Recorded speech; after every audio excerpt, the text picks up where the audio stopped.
Hello everyone, welcome to our channel. Today we are going to discuss about the most important question or MCQ for UPSC Prelims 2021. Already we discussed part 1 to 37. Now we are going to discuss about the part 38. Then let's start it. Okay, then here question number 371. Consider the following statement regarding the Mathura School of Art. ये art and culture से लिया गया है, जो मथुरा और गंधरा school of art है उन्हीं का है. तो थोड़ा देख लेते हैं. Buddha was represented in human form. The sculptures traditions had the confluence of Bactria and Parthia tradition only. तो ये हम लोग का जो Buddha was represented in human form, ये हम लोग का मथुरा स्कूल ऑफ आर्ट में भी है और गंधरा में भी है. बट जो ये बैक्ट्रिया और पार्थिया ट्रेडिशनल है, ये हम लोग का गंधरा में मिलता है. तो हम लोग का वन ओनली करेक्ट है. तो देख लेते हैं ऑप्शन क्या क्या दिया हुआ है. One only, two only, both one and two, neither one and two. Then our right answer is okay one only. Option A one only.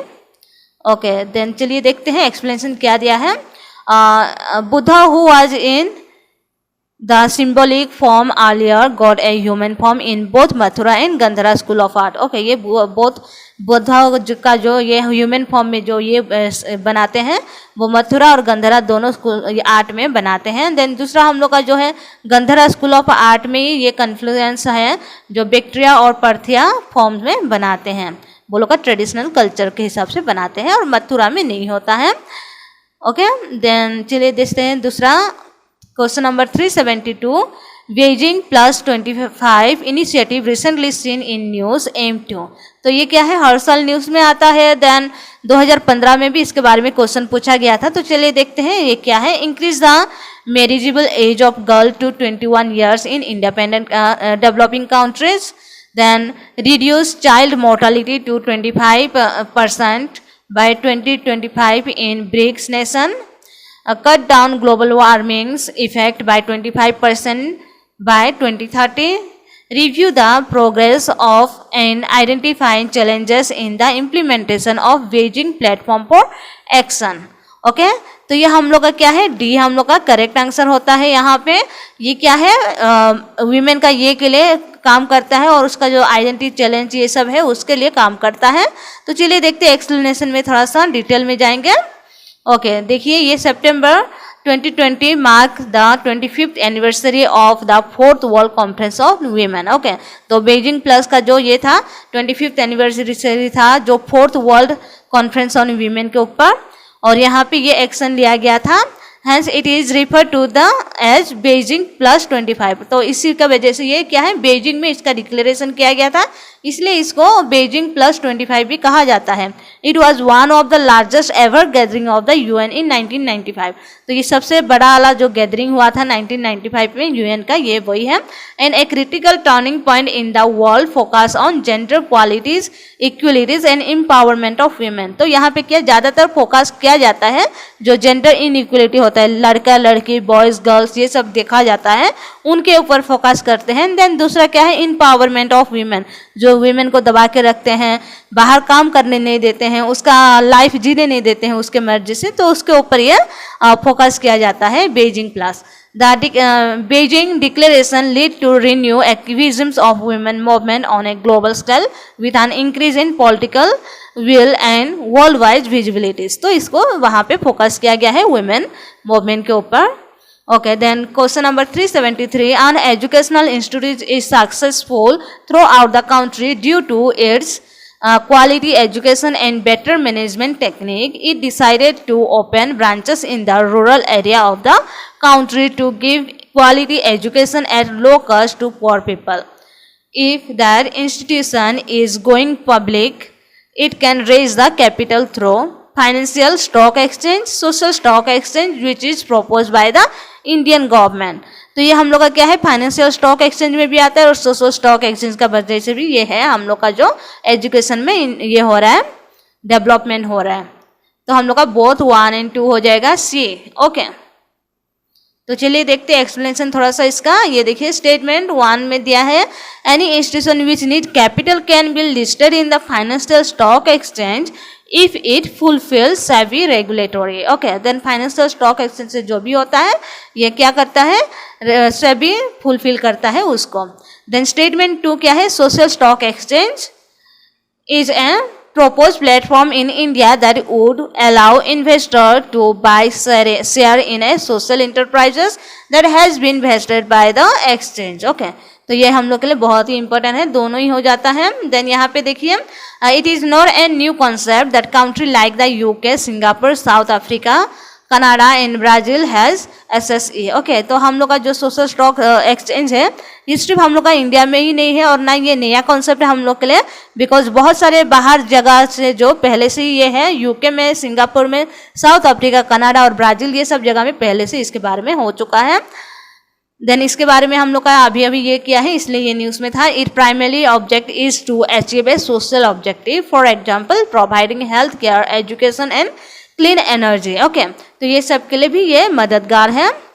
Okay, then दूसरा देखेंगे 374 in the contest of food production consider the following statement with respect to total polar compound. Okay, then total polar compound के बारे में देखेंगे। They are form on repeat flying of vegetable oil. FSSAI has fixed a limit of TPC at not more than 5% in vegetable oil used for cooking। Okay, then हम लोग का fast वाला सही हो जाता है, बट दूसरा हम लोग का गलत है।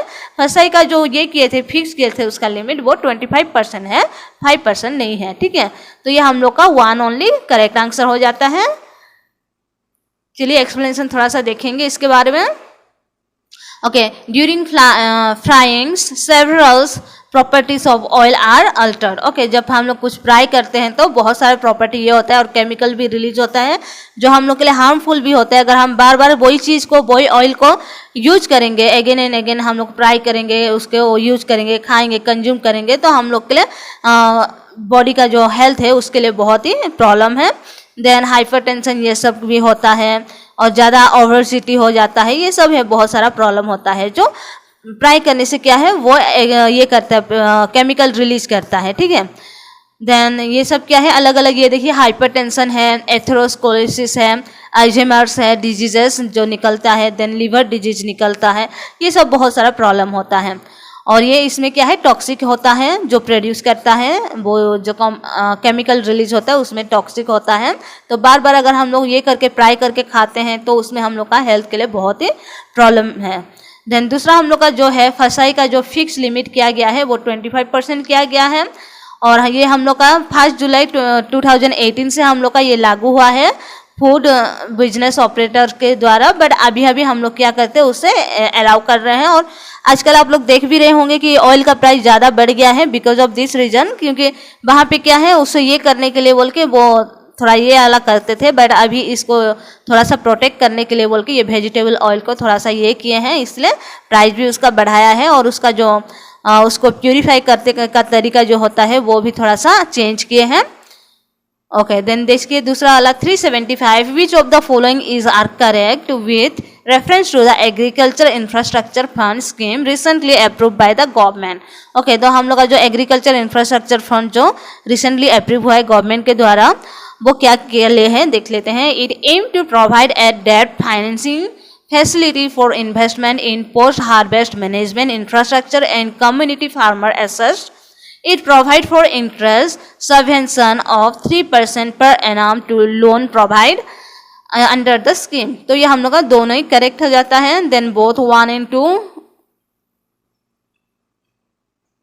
तो चलिए देखते हैं एग्रीकल्चर इंफ्रास्ट्रक्चर फंड में जो ये हुआ है, गवर्नमेंट अभी क्या क्या है 1 लाख करोड़ ये क्या है फंड क्या है नेक्स्ट 4 ईयर के लिए, जितना भी ये होगा हार्वेस्टिंग ये सब होगा, स्टोरेज ये सब है, उसको बनाने के लिए हार्वेस्टिंग करने के बाद में क्या है, फार्मर के पास में कोई ऑप्शन नहीं रहता है, वो जाके मार्केट में उसे बिक्री करना पड़ता है। स्टोर करने के लिए कोई जगह नहीं है, ना ही कोई घर होता है। देन इसके लिए क्या है, अभी गवर्नमेंट हम लोग को ये लोन प्रोवाइड कर रहा है जो फार्मर के लिए। वो लोग क्या कर सकते हैं, इसमें अपना जो हार्वेस्टिंग वाला सामान को स्टोर करके रखने के लिए वो कुछ बिल्ड करके रख सकते हैं या कुछ घर उर बना के वहाँ पे रख सकते हैं, उसके लिए लोन मिल सकता है।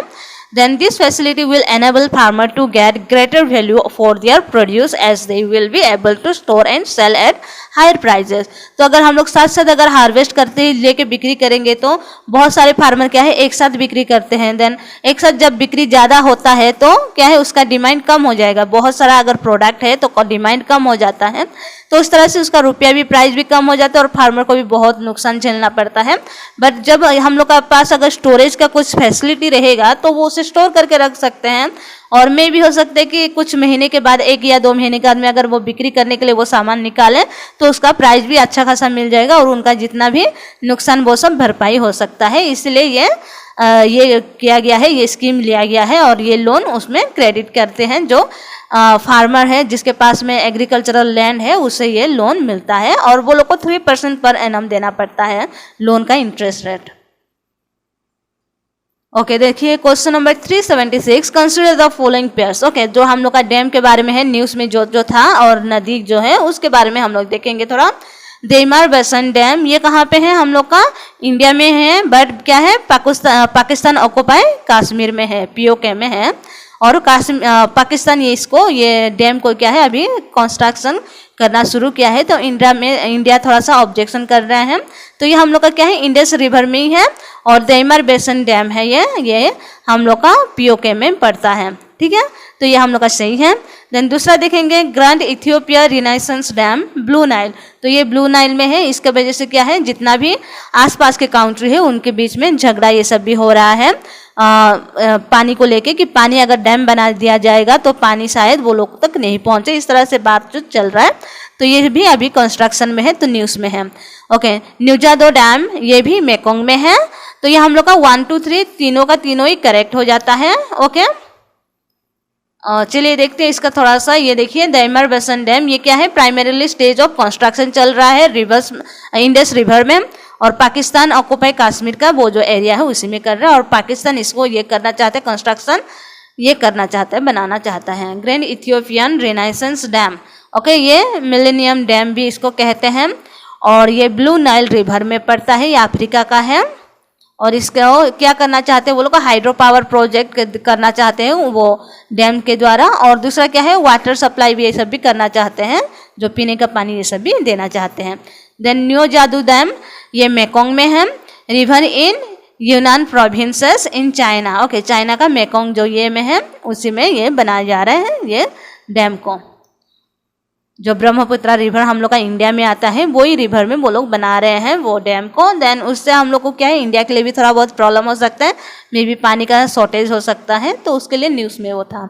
Okay, then double asteroid redirection test often seen in news is an okay then project to study the original expansion of universe, then initiative to study the neutrino in space, project to study the collision of 2 solar asteroid, mission to protect earth from an asteroid strike। okay, तो हम लोग का ये था double asteroid, ये हम लोग क्या ये के लिए था, mission to protect earth from an asteroid. Okay, जो एस्टेरॉयड स्ट्राइक करने वाला था हम लोग का इंडिया को, वर्ल्ड को, जो हम लोग का ये के पार्ट को, तो उसके वजह से एस्टेरॉयड से प्रोटेक्ट करने के लिए ये किए हैं। इन 2018 NASA announce that it has started the construction of DART। Okay, 2018 में इसका अनाउंस हुआ था, क्योंकि हर साल क्या है नासा के द्वारा ये होता है, न्यूज़ में आता है कि मे भी इस साल कोई नया एस्टेरॉयड आया है जो हम लोग का इंडिया ये के वर्ल्ड के आसपास जो एस्टेरॉयड घूमता है,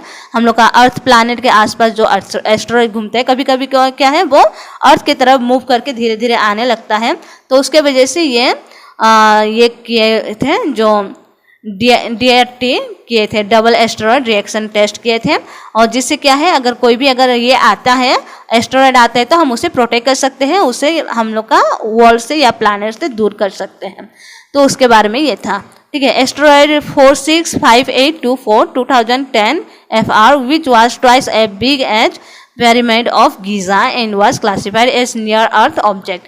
और ये जो हम लोग का एस्टेरॉयड का नाम दिया हुआ है 465824 2010 FR, 2010 में इसको डिस्कवरी किया गया था, इसलिए 2010 FR दिया गया है।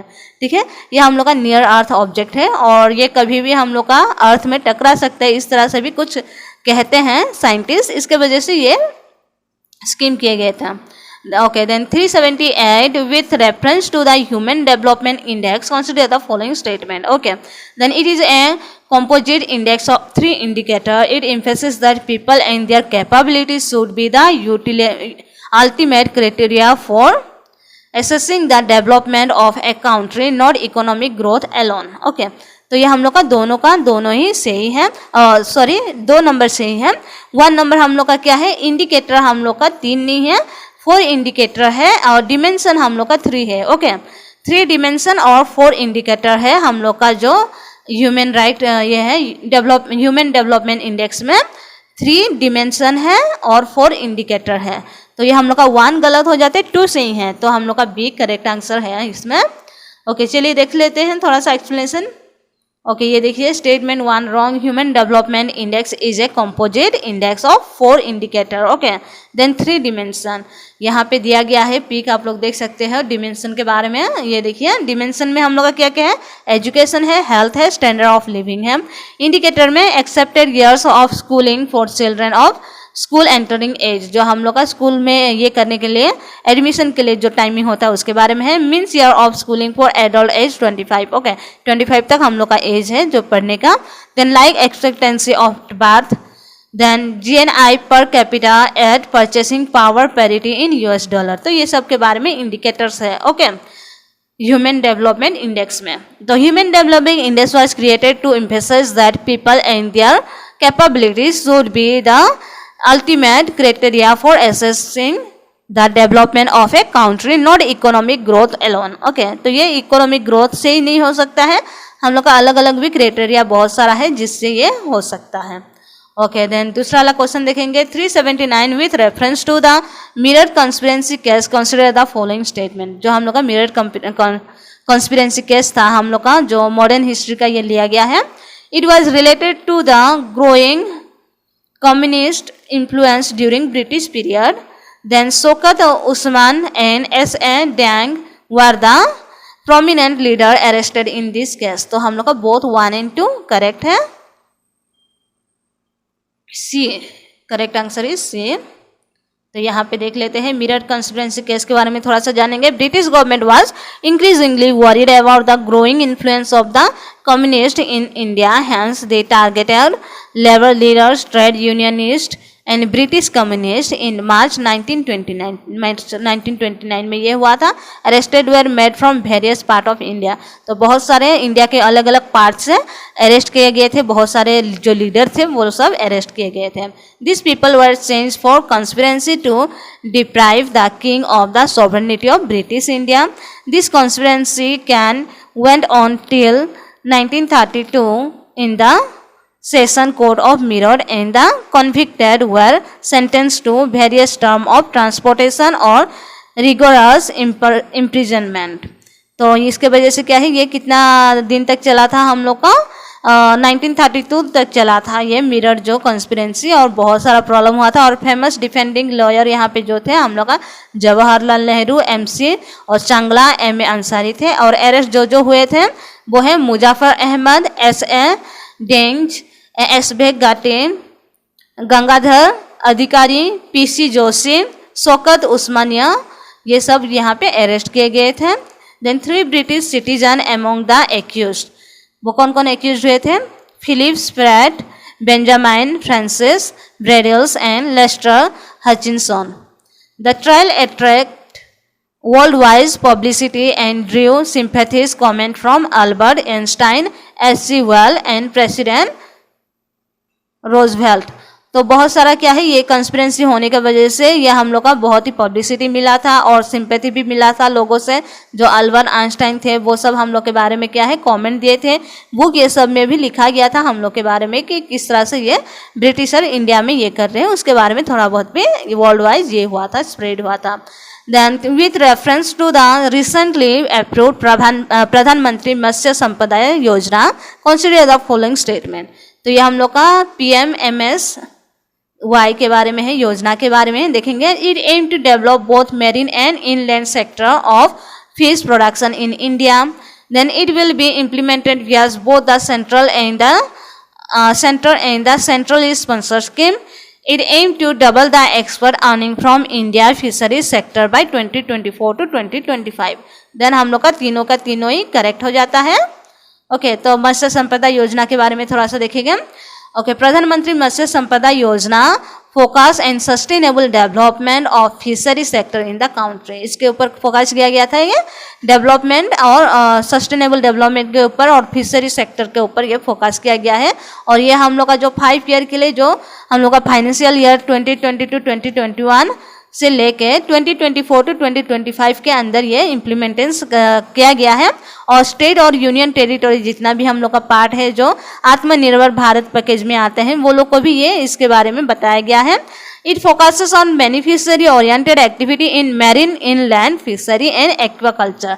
तो यहाँ पे जितना भी ये है उसके बारे में फोकस किया गया है। बेनिफिशियरी जो हो सकते हैं एक्टिविटी में, मैरीन और इनलैंड फिशरी में जो पॉन्ड वोन्ड बना के वहाँ पे मछली पालते हैं, एक्वाकल्चर करते हैं, अलग अलग क्या है ऑर्नामेंटल फिश, ये सब भी ये करते हैं जो घरों में हम लोग रखते हैं फिश को ये करने के लिए, डेकोरेट घर को करने के लिए, तो उस तरह का भी फिश ये सब ये कर सकते हैं। और यहाँ पे वो लोग को लोन ये सब भी मिल सकता है और बहुत कुछ उसके बारे में दिया हुआ है। ये देखिए fish production by addition 70 lakh tonne by 2024 to 2025। तो हम लोग का एम क्या है, ये स्कीम के द्वारा हम लोग का एम है कि हम लोग 2024 to 2025 में हम लोग का जो ये है प्रोडक्शन है उसे हम लोग बढ़ाएंगे। Then increase fishery expert earning to 1 lakh crore by 2024 to 2025। तो हम लोग का जो एक्सपर्ट होता है, जो रुपया मिलता है, उसे हम लोग क्या है 1 लाख करोड़ तक लेके जाएंगे, बढ़ाएंगे उसको भी। Then double income of fisher and fish farmer, और जो फिश फार्मर है वो सब के लिए डबल इनकम कराना है हम लोग का जो एम है इसके द्वारा। देन दूसरा क्या है, reduce post harvest losses to 20% to 25% to about 10%। ओके, तो हम लोग का जो रिड्यूस होता है, हार्वेस्ट लॉस हो जाता है, क्यों से मछली क्या है जब ये करके हार्वेस्ट करके लेके आते हैं, कभी कोई खरीदते हैं कोई नहीं खरीदते, तो उसमें क्या है हम लोग का मछली सड़ जाता है और उसे बर्बाद हो जाते हैं। तो बहुत सारे क्या है लॉस में भी जाता है लोगों का। तो उसके वजह से क्या है जितना भी 20 से 25% तक हम लोग का लॉस है उसे रिड्यूस करके 10% तक करेंगे। इस तरह से भी हम लोग का एम रखा गया है। तो यहाँ पे हम लोग का खत्म होता है। आप लोग ज़्यादा से ज़्यादा शेयर कीजिए और सब्सक्राइब कीजिए, बिकॉज अभी एग्जाम बहुत ही नज़दीक है, 40 डेज बच गया है प्रीलिम्स एग्जाम के लिए है। जो भी यूपीएससी के लिए प्रिपेयर कर रहे हैं उनके लिए बहुत ही इंपॉर्टेंट है, बिकॉज यहाँ पे क्या है आपको एक साथ में आंसर भी मिल रहा है, उसका एक्सप्लेनेशन भी मिल रहा है। बिकॉज जो भी टेस्ट सीरीज होता है वहाँ पे एक्सप्लेनेशन आपको नहीं मिलता है, ना ही आंसर मिलता है, आप खुद आंसर को टिक करके देना पड़ता है। सबमिट करके 10 या 15 दिन के बाद में उसका आंसर आता है, फिर कुछ दिन के बाद में एक्सप्लेनेशन डिटेल में आता है। तो यहाँ पे आपको साथ साथ मिल रहा है, तो ये बहुत ही इंपॉर्टेंट है। तो आप लोग ज़्यादा से ज़्यादा शेयर कीजिए और सब्सक्राइब भी कीजिए। और हम लोग का जो कल आने वाला है आर्ट एंड कल्चर का, उसका नेक्स्ट क्लास में मैं इसका और एक लेके आऊँगी पार्ट को। तो आप लोग तब तक के लिए शेयर कीजिए और सब्सक्राइब कीजिए। Okay, thank you, take care, bye bye.